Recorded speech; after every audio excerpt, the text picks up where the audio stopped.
ব্যথা কখন থেকে হয়েছে? কি নাম আপনার? আয়শা। ব্যথা হচ্ছে কখন থেকে? কাল ধরে। কালকে কখন থেকে? কাল সকাল ধরে ব্যথা। এটা কয় নাম্বার বাচ্চা? 3 নাম্বার। হ্যাঁ, 3 নাম্বার। 3 নাম্বার। তো বাচ্চা মাথা বাইর করে চলে এসছেন হসপিটালে, মাথা শরীর বের করতে পারে নাই কেন? কি বলছে ওরা? কে ছিল? ডায়াবেটি?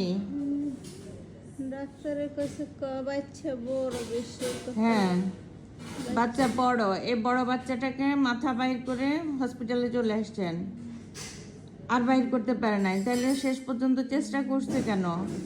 বাচ্চা বড়, আপনারা হসপিটালে ডেলিভারি করার নাই কেন? বুঝতে পারছেন আমার কথা? বাচ্চা বড়, সেই হিসেবে তো আপনারা সদর হাসপাতালে যাইতে পারতেন, আশেপাশে হসপিটালে গিয়ে ডেলিভারিটার ব্যবস্থা করতে পারতেন। এই যে বাচ্চা মাথা বের করে হসপিটালে চলে আসছেন, মাথা চাপা খেয়ে তো বাচ্চাটাও গেল, নিজেও কষ্ট পাইলেন। 10 মাস কষ্ট করে কি লাভ হলো বলেন মা? বাবা না, হ্যাঁ, কত কষ্ট করছে। কত কষ্ট করে লাভটা হইল কি?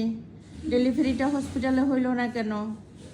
আপনি যদি আজকে টাকা পয়সা কম হয়, আপনি গরিব হন, কোনো সমস্যা নাই, সরকার তো ব্যবস্থা করে রাখছে। আপনাদের জন্য ট্রেন্ড সিস্টার আছে, এতক্ষণ পর্যন্ত ডাক্তারও ডেলিভারিতে থাকতো, কেন করার নাই?